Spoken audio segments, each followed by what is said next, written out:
Buenas tardes, a nosotros nos tocó exponer el tema de tanques semienterrados.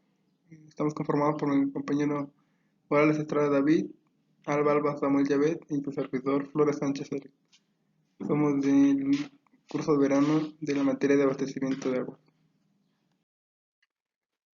Los tanques semienterrados tienen parte de su estructura bajo el nivel del terreno y parte sobre el nivel del terreno. La derivación y la distribución de agua deben considerarse una serie de acciones que permitan garantizar su suministro en tiempo y forma. Estos proyectos, para que sean funcionales, requieren considerar en su diseño por el cálculo de suministros, los datos del proyecto, las velocidades y la regulación, entre otras. El tanque de regulación o almacenamiento en algunos casos es la parte del sistema de derivación que por una reciben el gasto de fuentes de abastecimiento y por otra deben satisfacer las demandas variables del consumo humano y pecuario a lo largo del día. Materiales empleados en la construcción de los tanques. Los materiales que se utilizan con más frecuencia en la construcción de los tanques de regulación son la mampostería de piedra brasa, el concreto reforzado o concreto preforzado. Estos materiales deberán cumplir con los mencionados en la última versión de la revisión de 1996 de las normas de la Dirección General de Normas de la Secretaría del Comercio y de Fomento Industrial, para garantizar que cumplan con la calidad especificada en el proyecto. En la obra se deberá efectuar las pruebas de materiales utilizados, los cuales son el cemento hidráulico, el aditivo para concreto, entre otras. Localización de los tanques. La ubicación y el nivel del tanque debe ser fijado para garantizar que las presiones dinámicas en la red de distribución se encuentren dentro de los límites de servicio. El nivel mínimo de ubicación se fija para obtener las presiones mínimas y el nivel máximo en establecer por la resistencia de las tuberías de la red de distribución. La presión dinámica de la red debe estar referida al nivel del agua mínimo del tanque, mientras que la presión estática al nivel del agua máximo. Otro punto a resaltar es el estudio básico. Los estudios básicos, técnicos o socioeconómicos que se deben realizar previamente al diseño hidráulico y estructural de un tanque de regulación o amortiguamiento de agua son los siguientes, o el siguiente, que es la determinación del consumo promedio de agua y sus variaciones según la población a beneficiar, la cual son la actual, o al inicio del proyecto o al final del proyecto. El estudio geológico, como podemos notar, es el lugar donde será ubicado el tanque para determinar las posibles fallas geológicas. El estudio geológico o de reconocimiento de material parental permitirá determinar la existencia de fallas geológicas que puedan dañar al tanque, así como la identificación del material rocoso que se dispone para la construcción de la estructura de soporte. El estudio geotécnico. Cuando se realiza un proyecto de construcción, es necesario conocer las propiedades del suelo y del soporte de la construcción. Para ello se requieren de 6 tipos de estudios de la geotecnia, el cual comprende los siguientes trabajos, que es la realización de pozos a cielo abierto, la obtención de la estratigrafía del lugar, la obtención de la capacidad de carga de los diferentes extractos, la obtención de la humedad de campo, la densidad de campo y la obtención de muestras inalteradas y alteradas para realizar la granulometría y el peso volumétrico. El estudio topográfico sirve para conocer los desniveles y la diferencia de carga que se pueden dar en la localización de la obra. Al elegir el sitio donde se debe ubicarse un tanque, es conveniente considerar que la red de distribución sea lo más económica posible y que se tenga la máxima uniformidad de presiones en toda la zona por abastecer, lo que se considera si se sitúa en el tanque del centroide de la misma. En el caso de que las condiciones locales impidan que se cumplan este requisito, se seleccionará a la elevación del terreno más próxima o dicha de punto de lo que rodea a la población. Capacidad de los tanques de regulación. La capacidad de los tanques de regulación quedan definidas por las necesidades del consumo de las localidades por servir. En localidades urbanas grandes y en principalmente ciudades de gran importancia comercial, industrial y de turistas, se deberá hacer un estudio adecuado que tome en cuenta, además de la capacidad de regulación, un volumen de reserva para cubrir demandas contra incendios, interrupciones frecuentes de energía eléctrica o demandas extraordinarias que se presenten durante la época máxima de concentración de la población flotante. Peretrómetro estándar. Este dispositivo está formado por un tubo muestrado de pared gruesa, generalmente 5 centímetros de diámetro exterior y de partido longitudinalmente. Así se hinca a percusiones con un martinete de 64 kilogramos de peso, que se deja caer libremente de una altura de 75 centímetros. Se encuentra el número de golpes para hincar cada tramo de 15 centímetros de una penetración total de 45 centímetros. Y se define como resistencia a la penetración estándar. El número de golpes N para hincar el penerómetro es lo último de dos tramos de 15 centímetros. Después del hincado se saca el penerómetro a la superficie para extraer la muestra alterada representativa recuperada. La muestra se coloca en un frasco hermético y se registra la información de hincados y la clasificación visual del suelo. En algunos muestradores se coloca dentro del tubo partido una bolsa tubular de polietileno para recibir directamente la muestra.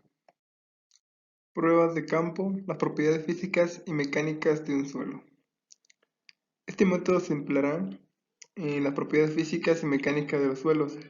Se determinará con pruebas de campo, ensayos de laboratorios o una combinación de ambos.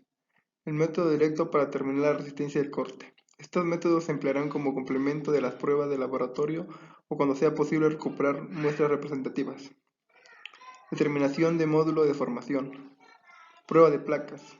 Se empleará la prueba de carga de placas como un indicador de la deformación de los suelos y para complementar las pruebas de laboratorio. El diseño hidráulico del tanque se basa en el dimensionamiento de sus accesorios, los cuales son el acceso interior, que se encuentra aquí, la caja de válvulas, la salida de la red de distribución, la respiración o ventilación y las tuberías de alimentación.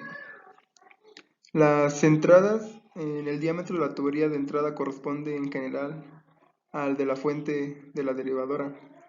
La descarga podrá ser por encima del espejo de agua o para tirantes pequeños. Y la salida sería la tubería, se puede ubicar en una de las paredes del tanque o en la losa del fondo. Las cajas rompedoras de presión, cuando la alimentación al tanque sea por gravedad y como por parte de la instalación del BIPAP, se colocará una caja corrompedora de presión con el objeto de mantener la presión estática en la línea de salida a la misma cota que la generada por los niveles del dentro del tanque. Desagüe de fondo. En este caso de una fuga o de reparación de los tanques, se vaciará a través de las líneas de salida, que son las tuberías de mayor diámetro. Las tuberías de demasías. Se instalarán principalmente en formas verticales en el interior del depósito o de adosadas a la pared del mismo, con el propósito de impedir la entrada de roedores, animales o animales en general. Análisis y diseño estructural. El diseño estructural de los tanques de amortiguamiento debe considerar las dimensiones adecuadas de cada una de sus partes que aseguren su buen funcionamiento, así como analizar las que actuarán sobre él y definir el material de refuerzo necesario para amortiguar los efectos de la carga que actúen en cada uno de sus elementos. La que se encuentra aquí es el tubo de acero con anillo de empotramiento. El que está al lado es el codo de acero de gajos de 90 grados. Igual se encuentra uno en la parte baja que es el 2A, que es el codo de acero de gajos de 60 grados. Tubo de acero con extremos biselados para soldar. Tubo de acero de un extremo biselado. Y la que se encuentra aquí, el número 5, son las juntas flexibles. Coeficiente de regulación.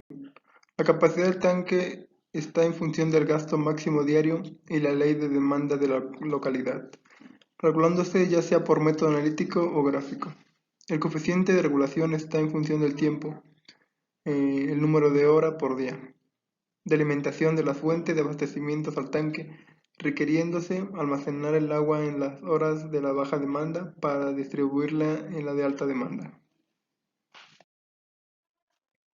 Construcción. El terreno donde se vaya a construir un tanque o los depósitos deben estar nivelados, libres de material orgánico y previamente compactado. Se evitará que el desplante del depósito se haga sobre el suelo cuyas características difieran entre sí, entre áreas de cortes y rellenos, a lo que por consecuencia podrían dar lugar a asentamientos diferenciales. Vacío de concreto. Antes de vaciar el concreto, la siembra deberá haber quedado totalmente terminada, retirando todo el agua existente en el sitio. El refuerzo estará ya colocado y asegurado en su lugar.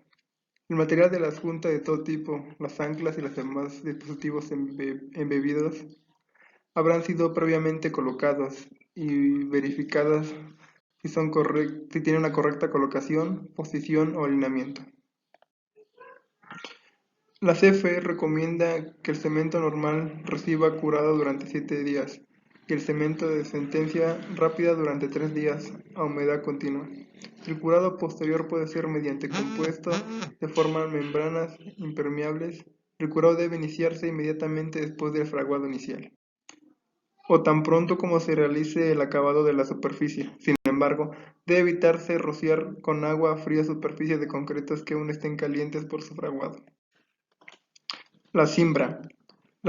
La cimbra es una estructura provisional que soporta el concreto mientras se encuentra en su proceso de fraguado y adquiere la resistencia necesaria para sostener su propio peso. La cimbra puede ser de madera, de acero o de una combinación de estos dos materiales. Está claro que la cimbra se diseñará de tal manera de que los componentes y los elementos de las estructuras queden moldeados a sus dimensiones correspondientes. También cabe resaltar los requisitos de seguridad, que son para el control durante la construcción y durante los trabajos de rehabilitación. Se requieren llevar a cabo las siguientes acciones: mantener actualizada la bitácora de los trabajadores, así como la documentación de respaldos. Realizar la inspección durante el primer llenado del tanque para verificar la estanquidad o seguridad estructural. Y también los planos de concreto reforzados que se mostraron en las diapositivas pasadas.